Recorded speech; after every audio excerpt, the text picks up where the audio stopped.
Hello and welcome to Editors Roundtable. The Sensex and the Nifty ended in the red for the week. The mid-caps outperformed large caps by rising a little over 1% on Editors Roundtable today. We will take a look at the key expectations from earnings in the second quarter. We also do a deep dive into the key triggers for the two Tata companies, Trent and Titan. Apart from this, we will bring you an analysis on all the major expectations from the upcoming Ministry of Finance meet in China. I'm Surabhi Upadhyay, and with me are Nimesh, Prashant and Nigel. So folks, quiet day in terms of price action for the markets. Nifty's not changed much, but a huge week in terms of news from one of the biggest business conglomerates, one of the biggest business houses and families in the country. Absolutely, and I think we've talked about this. I mean, it just, one day you're there, one day you're not there, and but the outpouring and the love and the sort of tributes which came through, and I was talking with Anuj, I think, the other day. I was saying, well, I don't think any other business leader will get this kind of the tributes which poured in, more than his business acumen and what he did for the group, which I think is tremendous, just as a human being. And I think more of the commentary and the tributes were focused on this particular aspect. It's more about human aspect, the philanthropy of that man, right? That's something which stood out for a lot of people, that the way the group and he himself was so much into philanthropy and inspired so many young and new generation entrepreneurs to go into that field of being a bit entrepreneur, being a bit philanthropy as well. So I think that was a big hallmark of that particular man, that he actually taught India Inc. and a lot of corporates to look at philanthropy in a big way. Well, society over profitability, that's something that he stood for as well.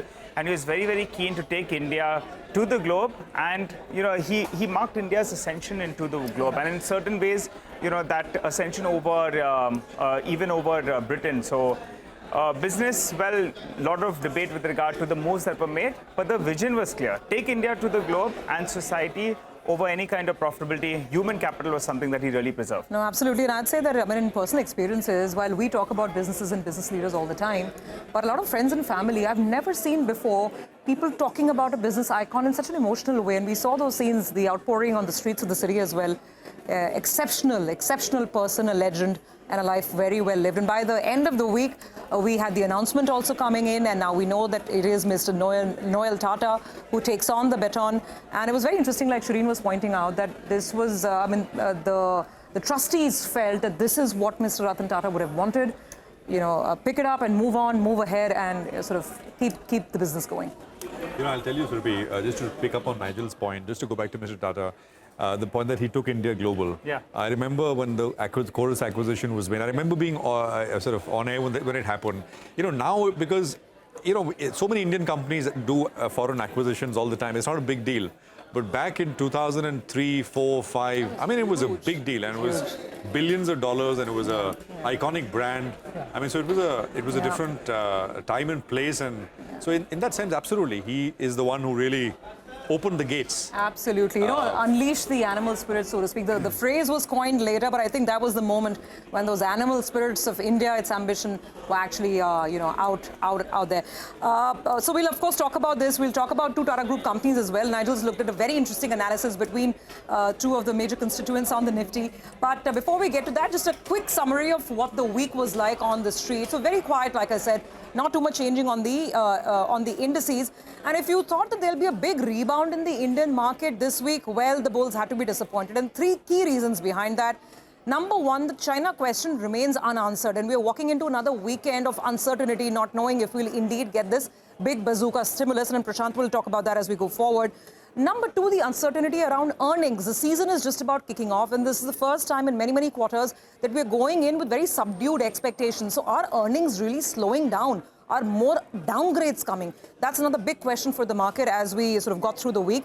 And the third point is that oil prices are still very volatile. No one knows what Israel is going to be up to next, because by the time we were ending the week, Brent had again moved back to 79 to the dollar. So if you look at the tally, the Nifty is down about 0.2%. Mid-caps and small caps have done much better. They're up about, little over 1% each. In terms of sectors, defensives like pharma and IT, that's where the money was going. And, FMCG was surprisingly down, a big loser this week, down about 2% on the FMCG index. Metals, the China trade was sort of unwinding, so to speak, so lots of selling on metal counters, energy, commodities, so to speak. And PSUs, PSU banks, overall PSUs, as well as the Nifty Bank itself, by the way, didn't really fight for the bull's cause. So that, in a nutshell, is a summary of the week. Well, let's actually throw it to our guest who's now joining us, right? We have Harish Biyani, Senior Fund Manager at Kotak Mutual Fund, now joining us. Harish, good to have you with us here. Thank you very much for your time. Just the overall sense first, Harish. Is this largely still a risk-on kind of an environment? Because there were doubts which were seeded in the minds of many, not this week, but the previous week, when there was a lot of FI selling. When you get a week worth of $5 billion of selling, you start to doubt whether this is it. This is the one which will now finally lead us into a period of consolidation, sideways move. The globe, though, incrementally at the margin looks pretty solid, and no particular problems here in India as well, except maybe valuations. So just wanted to start there. Go on, Harish. Sure. Hi, Prashant. So I agree with you that, given the current macro construct, we are in a long-term business upcycle. There's no question about that. Within that, there's an intermittent slowdown today. And to think about this, just reflect back on the past. If you look at the period post-COVID, what happened is that the private sector capex picked up. You had the public sector capex, which also picked up significantly post-COVID. Exports also picked up because of all the global supply chain issues, and overseas companies were building up inventory. So exports also picked up in a significant way. And the top 15 to 20% of India consumed significantly post-COVID. There was a revenge consumption that happened. So if you think about the public sector capex, the consumption and the exports in the first 6 months of this particular year, these parts have slowed down. Now, is this a permanent slowdown or an intermittent slowdown? To us, looks like an intermittent slowdown. We should see an uptick, given especially in the second half. And with that, given how earnings will shape up incrementally, so first half, especially second quarter, let's not expect a significant earnings uptick. Even the upgrade to downgrade ratio, there'll be more downgrade versus an upgrade. Not a cause of worry, given that consumption, exports, public sector capex should pick up in the second half, and private sector capex, as we all understand, is on a long-term uptrend, and that should continue to move up. In that, there's this big part, another big part which I missed, is the entire real estate capex. Real estate capex picked up significantly post-COVID. That has once again kind of taken a breather in the first half of this particular year. But given the pipeline of launches, given the pipeline of land acquisition that will happen in the second half, once again, we'll start seeing an earnings uptick. So no cause of worry, more of an intermittent slowdown.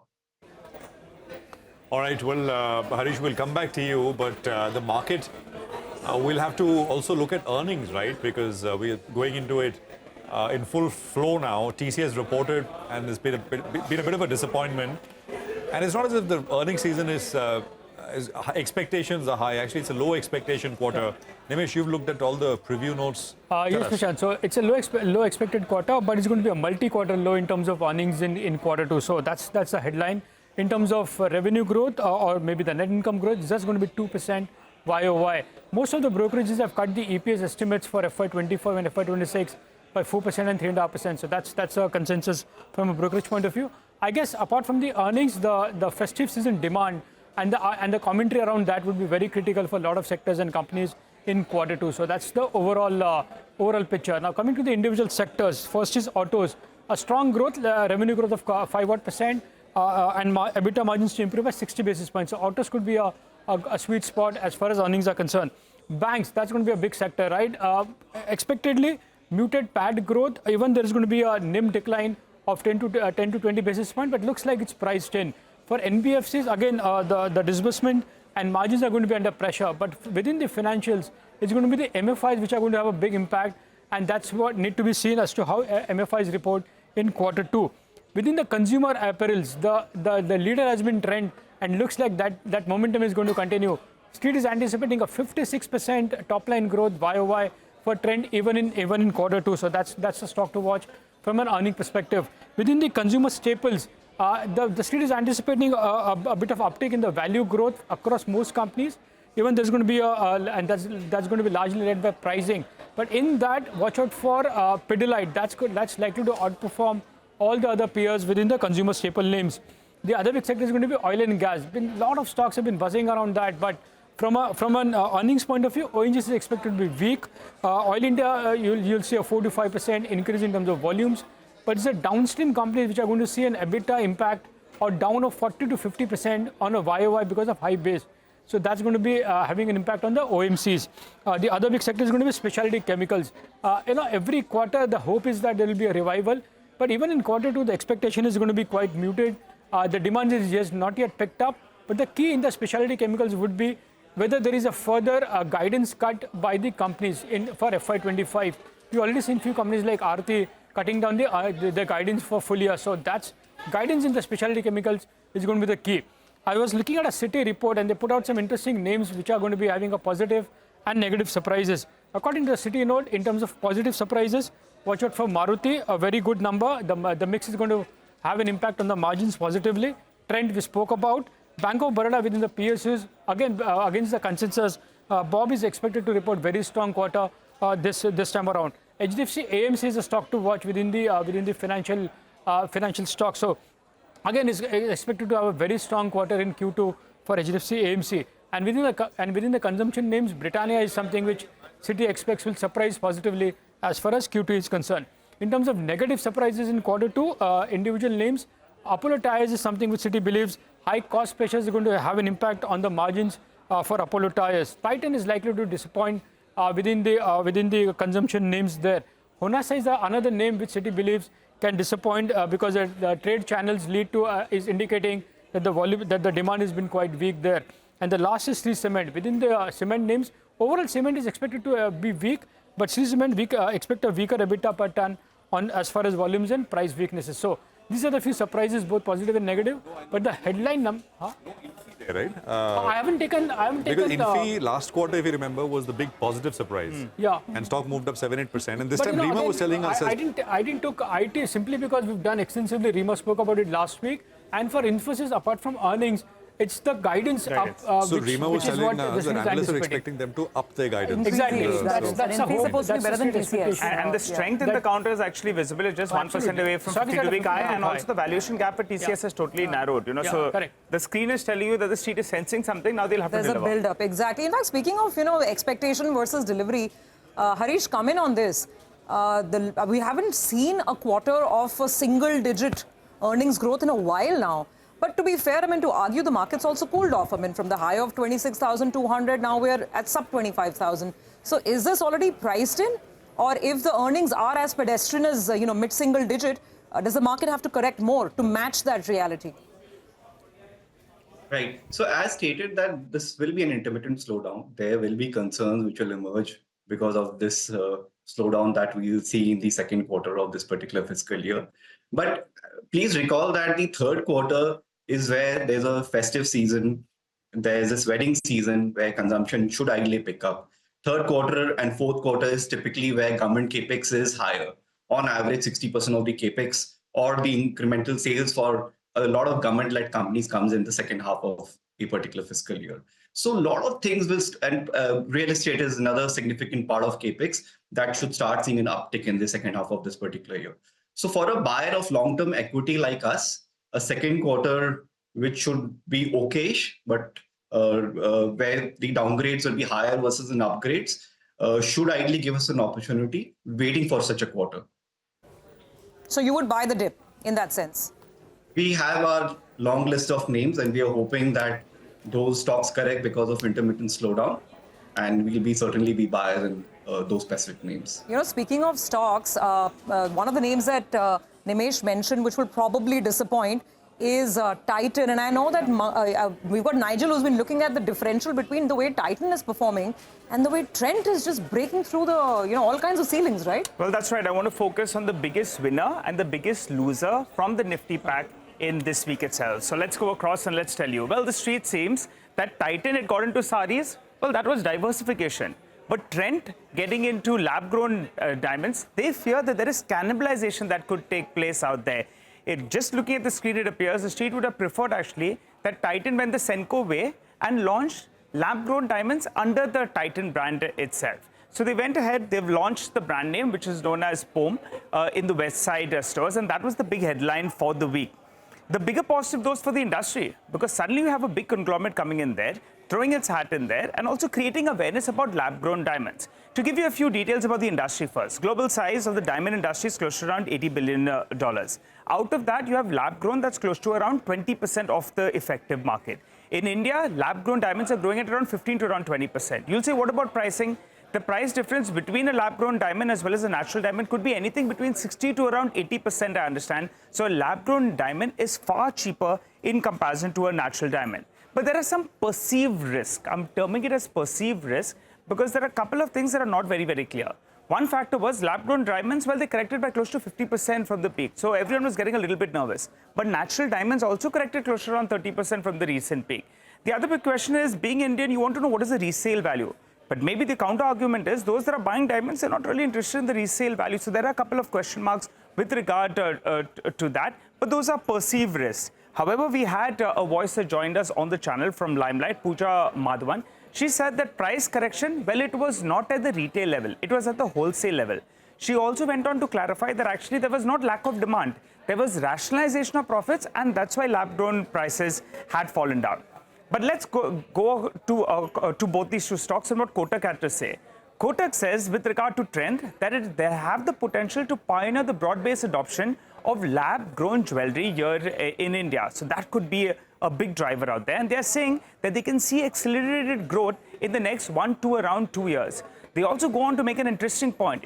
It has the potential to be the Zudio of the lab-grown jewelry market. So that's why Kotak is fairly positive with regard to this foray into lab-grown diamonds. On Titan, well, they were cautious and they continue to reinforce that cautious stance.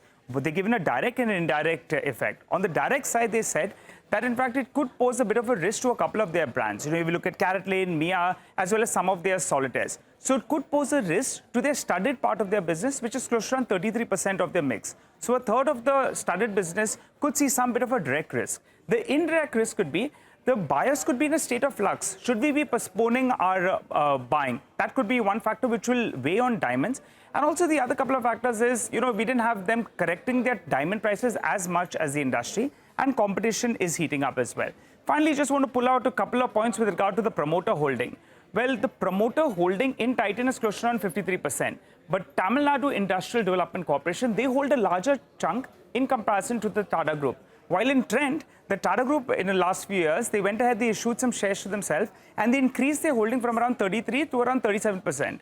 On the chairmanship, well, on Trent, you have the chairman coming in from the Tata Group itself, while on Titan, it's not from the core Tata stable, so to call it. And also for, a bit of history, on Titan, the current RBI governor was at one point of time the chairman as well of Titan. So that's the big headline over there. Trent moving into lab-grown diamonds. Some would say that, in fact, a bit of cannibalization for Titan, while others would say, well, it's diversification. They like it. Well, Harish, I wanted your view on this. Titan, there is, as it is, a big competition aspect that's playing out to them. But lab-grown diamonds, as a segment, it seems, there's a lot of interest. How do you view it? Sure, Nigel. So, look, Nigel, without getting into specifics of either a Titan or a Trent, in general, how a market thinks about such changes is that if you look at any stock, if the range of outcome is widening, there's a disruption risk, and the outlook is deteriorating, on average, the multiple will shrink. And vice versa, if you look at some other businesses where the range of outcome is narrow, range of outcome could be in terms of earnings, the outlook is improving, the earnings looks fine, and there are option values, new option values, which is getting created. Market loves such stocks. So this is what is happening as we speak in some of these names, not necessarily in these two stocks, but in many, many other names across the market. You know, Nigel, personally, I want to do two things. I want to walk into a West Side store, and there is one in Fort. I don't know if they have those diamonds. The lab-grown diamond. I don't know how ones. much they cost. No, I'll tell you how much they cost. I've done a lot of research on this. There's a little bit of silver that they mix with there. So it's between around 20 to around 29,000 approximately. Well, if you go to any other normal store, Which is for a 1 carat stone, right? Yeah, it'll be close to around 65 to around 80,000. Why is that? Because they use a higher amount of silver. This is all the research that I've done. So it's cheaper in West Side. It's cheaper Lab-grown diamonds are cheaper in West Side. in POME. In POME, POME. Yeah. And the other place I want to go to is a Zudio store, which I've not been to. And so Shilpa was, our colleague was telling us that the closest from where we are sitting is the Phoenix Market City in Kurla. And she said, you walk in, the mall is empty, but Zudio is packed. Yeah. I mean, the mall is empty, but the store is packed. So, I mean, it's... No, they've managed to grow both the sides because, West Side is one brand, Zudio's is the other. But they've managed to position to cater to all segments in a beautiful way. And the numbers are really speaking a story for themselves. Okay, on that note, we have to take a very, very quick break. Come back on the other side and all eyes will be on China over the weekend. Will that bazooka stimulus get delivered or not? We discuss this after the break.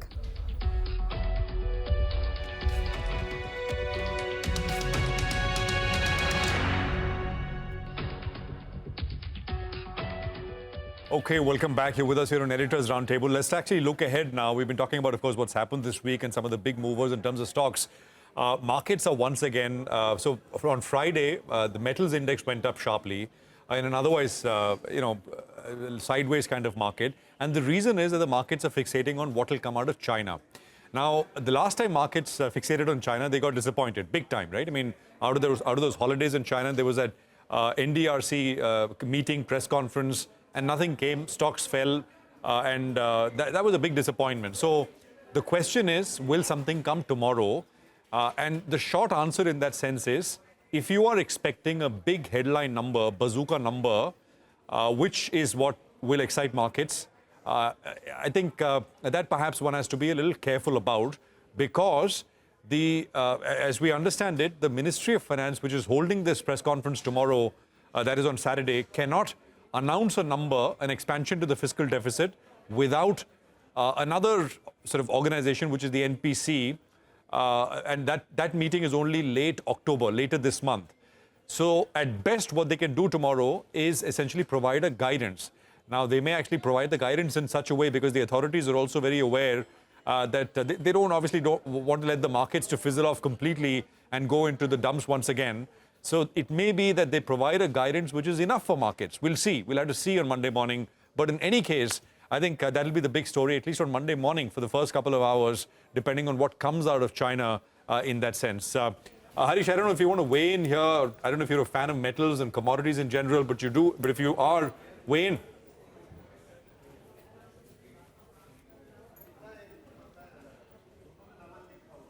Harish, are you there? Sorry, Prashant, I missed you. Sorry, no, metals and commodities on the back of this China thing tomorrow. I don't know if you have exposure or where you are in terms of views on the sector, but please weigh in.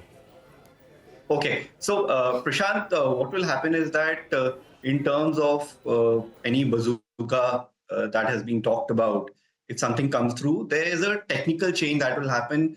The emerging market index has a certain weightage, China weightage, that could move up. That's already moved up and could move up, which could lead to passive and some active flows moving to the market, which is what you saw last week too. Some of the changes which happened in India was purely technical in nature. So how we think about this change is whether this change is more technical in nature, or there are second order or third order impacts of this particular change, or any other change like a war or a China change or any other change. To us, this looks like more like a technical change. From a fundamental perspective, any major impact on India is very, very limited, which is why we are okay. Whether it'll have a big uptick in terms of commodities, it still needs to be seen. There are a lot of other inefficiencies, a lot of other issues which still remains in China. And in that context, we are looking at more domestic-facing companies, given the slowdown that is happening in the global market.